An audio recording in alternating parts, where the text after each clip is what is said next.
चिड़िया, कबूतर, मिट्ठू, तोता एक साथ बैठे हुए थे जब दूसरे जंगल का पक्षी उनके पास आता है। तुम सबको मेरा प्रणाम। मैं बड़ी दूर से आया हूँ अपने जंगल की समस्या बताने। हमें बताने? पर क्यों? तुझे क्या हम समाज सेवा वाले दिखते हैं जो आ गया मुँह उठा के? गौरी, तुम जरा अपना मुंह बंद रखोगी? हमें पहले इनकी बात सुनने दो। तुम बताओ आराम से, तुम्हारे जंगल में क्या समस्या आई है? जैसा मैंने आपके बारे में सुना था सब सच ही है। मैं सही जगह पर आया हूँ। अब हमारे जंगल के पक्षियों को भूख प्यास से नहीं मरना पड़ेगा। ऐसे ही बढ़ चढ़ कर बोलते रहोगे या फिर कोई बात भी बताओगे? हमारे नहर तालाब सब सूख गए, एक बूंद नहीं है पीने को, और ना ही लंबे अरसे से बारिश हुई, और बूढ़े पक्षी बच्चे भूख प्यास से मर रहे हैं। अरे, इतनी दूर आने से पहले अपने पड़ोसी जंगलों से मदद नहीं मांगी तुमने? नहीं, हमने सभी से गुहार लगाई पर कोई भी हमारी मदद नहीं करता। बड़ी उम्मीदों के साथ हमारे मुखिया जी ने आपके पास भेजा है मुझे। चिड़िया, मैं तो कहती हूँ हम भी इसे मना कर देते हैं। कोई एक दो पक्षी नहीं है जिसके लिए हम दाना पानी दें, पूरा जंगल है जंगल। ना ना, कृपया मना ना करें। हमने सुना है आपके जंगल के पक्षी बहुत दयालु हैं। अगर आप हमारी मदद नहीं करेंगे तो हमारा छोटा सा सूरजपुर जंगल हमेशा के लिए खत्म हो जाएगा। बोले पक्षी, आप रोए नहीं, जितना हमसे हो पाएगा हम सब आपकी मदद करेंगे। क्यों दोस्तों? हाँ हाँ, हम करेंगे मदद। अगर ये हमारे पास आए हैं तो हम इनकी मदद जरूर करेंगे। फिर वो सारे पक्षी अपने साथ भोजन बांधते हैं और उस अनजान पक्षी के साथ निकल जाते हैं। 3 दिन के लगातार सफर के बाद वो जंगल पहुंच जाते हैं। वो जगह तो किसी वीराने से कम नहीं थी। चारों तरफ सूखे सूखे पेड़, बेजान घोंसले थे। चिड़िया, ये जंगल तो पूरा खंडर हो गया है। मैं तो कहती हूँ लौट चले यहाँ से, बेकार है हमारा यहाँ पर आना। नहीं गौरी, अभी ये जगह खंडर नहीं है, अभी यहाँ पर पक्षियों के घोंसले हैं। सच में चिड़िया, यहाँ की हालत बहुत खराब है। ऐसे में ये पक्षी जिंदा कैसे हैं? मैं तो हैरान हूँ ये सोच के। फिर वो सभी पक्षी मुखिया चील के पास जाते हैं। आ गए तुम सब, मुझे पता था हमारी मदद तुम ही करोगे। मुखिया जी, वो सब तो ठीक है पर आपके जंगल का ज्यादा ही बुरा हाल है। हम दोबारा से इसे हरा भरा नहीं कर सकते, बहुत कठिन है। कालू भैया, इन्होंने हमें अपनी मदद के लिए बुलाया है क्योंकि इन सबको हमारे ऊपर विश्वास है। हमें इनकी समस्या का कोई न कोई हल जरूर निकालना होगा। मुखिया जी, आप चिंता ना करें, हमें थोड़ा समय दें। हाँ, तुम सब थोड़ा आराम कर लो, काफी थक गए होंगे। बबलू, रिश्तेदार वाले घोंसलों में ले जाओ। फिर मुखिया चील का पक्षी उन सबको घोंसले तक ले जाता है। वो घोंसला इतना ज्यादा कटकटा था कि वो उसमें बैठ भी नहीं पाते। हाय हाय, ये भी कोई घोंसला है? बैठते ही कांटे से चिपटे हैं। ऐसा लगता है जैसे मैं किसी कैक्टस पे बैठ गई हूँ। और मैं भी यहाँ नहीं सो सकता, ऐसे तो मेरी हरी हरी नाजुक सी खाल छिल जाएगी। और मैं भी नहीं रुकूंगा यहाँ। ऐसा बुरा घोंसला मैंने कभी नहीं देखा, ना कोई सुविधा ना कोई गद्दा। मैं जाना चाहता हूँ। गोरी मिट्ठू, अब तो आपको पता चल गया होगा यहाँ के पक्षी कितना दुखी हैं। वो कैसी कठिनाइयों से अपनी जिंदगी जी रहे हैं। चिड़िया, वो सब तो ठीक है पर अब हम क्या करें जो यहाँ के पक्षियों का दुख कम हो? कबूतर भैया, सबसे पहले यहाँ बारिश होनी चाहिए, इसलिए हमें सूरजपुर के बादलों से बात करनी होगी। आखिर मामला क्या है जो यहाँ लंबे अरसों से बारिश नहीं हुई? फिर वो सब चिड़िया की बात से सहमत होते हैं और उसी समय बादलों से मिलने चले जाते हैं। वो बहुत ऊंचा उड़ते हैं और काफी समय तक बादलों को खोजते हैं। दोस्तों, सब जगह देख लिया, ना जाने कहाँ गायब हो गया है यहाँ का बादल। मुझे तो लगता है वो यहाँ है ही नहीं, इसीलिए यहाँ बारिश भी नहीं हो रही। ढूंढो ढूंढो, हर जगह ढूंढो, बादल हमें मिल ही जाएगा। आखिर गया कहाँ होगा? इस तरह से वो बादलों को खूब खोजते हैं परंतु उन्हें बादल कहीं नहीं मिलते। वो हार थक कर मुखिया के पास जाते हैं। देखो चिड़िया, जितना भी भोजन हम लाए हैं वो सब इन्हीं पक्षियों के लिए छोड़कर वापस अपने जंगल चले जाते हैं। चुप कर जाओ गोरी। मुखिया जी, जब तक आपका जंगल पहले की तरह हरा भरा नहीं हो जाता तब तक आप सब हमारे जंगल चले। हाँ मुखिया जी, आप हमारे साथ हमारे जंगल चलें। वहाँ सब कुछ है, फल, नदी, तालाब। अगर आप सब यहीं रहे तो एक एक करके मर जाओगे। नहीं नहीं, इस जंगल ने हमें बहुत कुछ दिया है, मैं इसे छोड़कर नहीं जाऊंगा। मुखिया जी, हमेशा के लिए ना ले जा रहे, जब आपका जंगल हरा भरा हो जाए तो वापस आ जाना।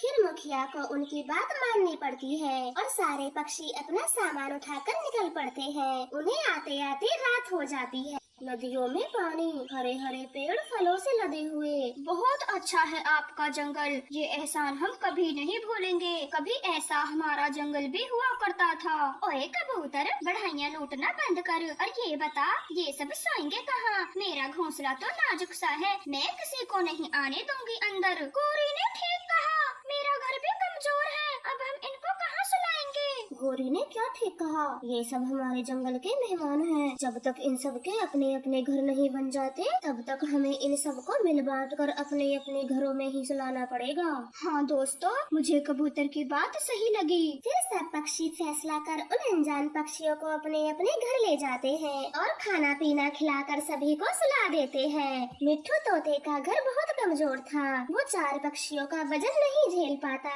और रात में ही गिर जाता है। कालू जी, मुझे नहीं लगता हमारा घर इतना वजन झेल पाएगा, मैं नहीं आऊंगी अंदर, इतना भी कमजोर नहीं है हमारा घर, अब आ जाओ अंदर। गोरी गोरी डरते हुए घर के अंदर जाती है और उनका घर भी टूट जाता है। मर गई, हाय मर गई, मेरी कमर ही टूट गई, मैंने तो पहले ही कहा था पर मेरी कोई नहीं सुनता।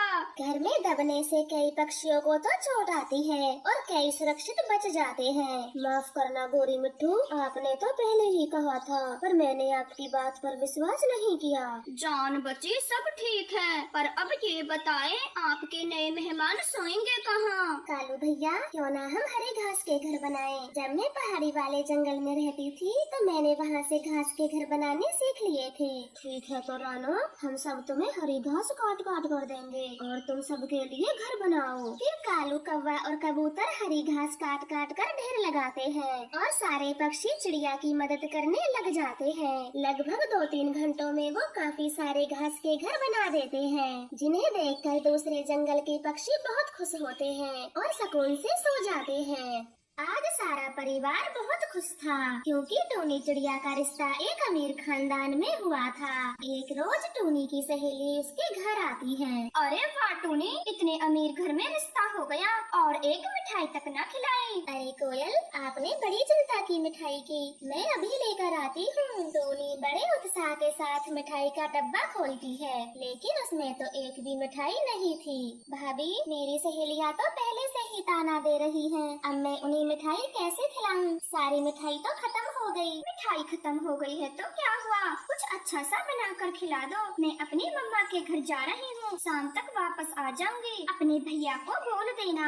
ऐसे कहकर टूनी की भाभी घर से बाहर चली जाती है। टूनी कढ़ाई में तेल गरम करती है और गरम गरम पूरी बनाना शुरू करती है। अरे टूनी, तू ये पूरियाँ क्यों बना रही है? वो क्या है कि कोयल, मिठाई खत्म हो गई थी तो मैं आपके लिए नरम नरम पूरियाँ बना रही हूँ। आप सब यहीं बैठकर गरम गरम पूरियाँ खाएं। वो सारी सहेली गरम गरम पूरियों को आनंद से खा रही थी। टूनी भी एक के बाद एक पूरी दिए जा रही थी। तभी टूनी का पैर चूल्हे की जली लकड़ी पर लग जाता है और सारा गरम तेल टूनी के चेहरे पर जा गिरता है। टूनी तो जलन के मारे चीखने लगती है, बचाओ कोई, कोई मुझे बचाओ, बहुत जल रहा है। टूनी दर्द से चिल्ला रही थी।